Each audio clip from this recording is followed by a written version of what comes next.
এই মুহূর্তে সব করতে বড় খবর, আপনারা জানেন যে আমি মানুষের কাছে লাইফে বাস্তবটা তুলে ধরি।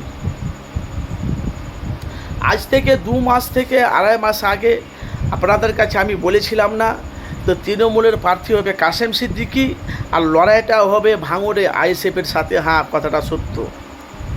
হ্যাঁ, কথাটা সত্য। 100-র মধ্যে 100, 100%।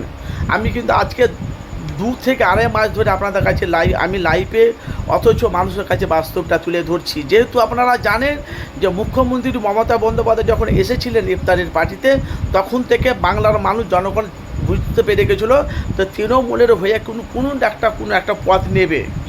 হ্যাঁ, সত্য শুনছেন আপনারা কথাগুলো, বাস্তবই। কিন্তু ভাই দেখেন কি হলো। কিছুদিন আগে ওই কাশেম সিদ্দিকী বলেছিল, তো আমি ক্যানিং আমার ভাইয়ের পাশে আগে ছিলাম, এখনও আছি।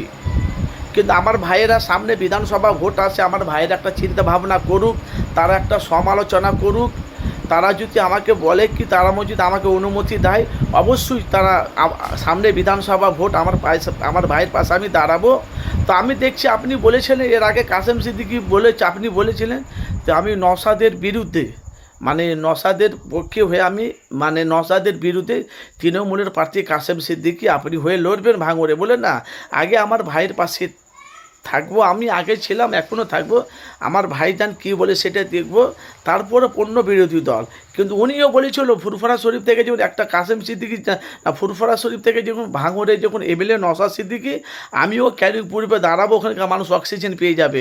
কিন্তু এখন কি হলো, সে কাশেম সিদ্দিকী তখন বলেছিল এক কথা, আর এখন সে কাশেম সিদ্দিকী তৃণমূলের জোট, মানে তৃণমূলে ঢুকে পড়ে, মানে তৃণমূলে জয়েন করেছে, অথচ তৃণমূলের বড় একটা পদ পেয়েছেন উনি। ভালো, উনি যেটা বুঝেছে সেটা করেছে, সেটা মাথা খারাপ করার দরকার নেই।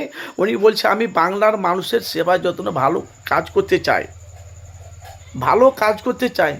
তো বাংলার মধ্যে ভালো কাজ করতে ভালো, তো বুঝে এইসব জলসা জিনিস করতে মানুষের পাশে দাঁড়াতে পারছি না। এবার আমি কিছু যদি করতে চাই, যে রাজনীতির লাইনে নেমেই আমি কিন্তু এবার আমি কাজ করব, রাজনীতি ময়দানে নেমে। কিন্তু এবার ভাঙড়ে আইএসএফের বিরুদ্ধে লড়াইটা হবে নওশাদের বিরুদ্ধে কাশেম সিদ্দিকী, আর তৃণমূলের ফলোয়ার হয়ে গেল কাশেম সিদ্দিকী। আপনাদের মতামত জানাবেন ভাইজান। 2026-এ আইএসএফের সাথে হাড্ডাহাড্ডি লড়া হবে নওশাদের। আপনাদের মতামত জানাবেন। তাহলে তৃণমূলে যোগ দিলেন কাশেম সিদ্দিকী ভাইজান, কমেন্ট বক্সে মতামত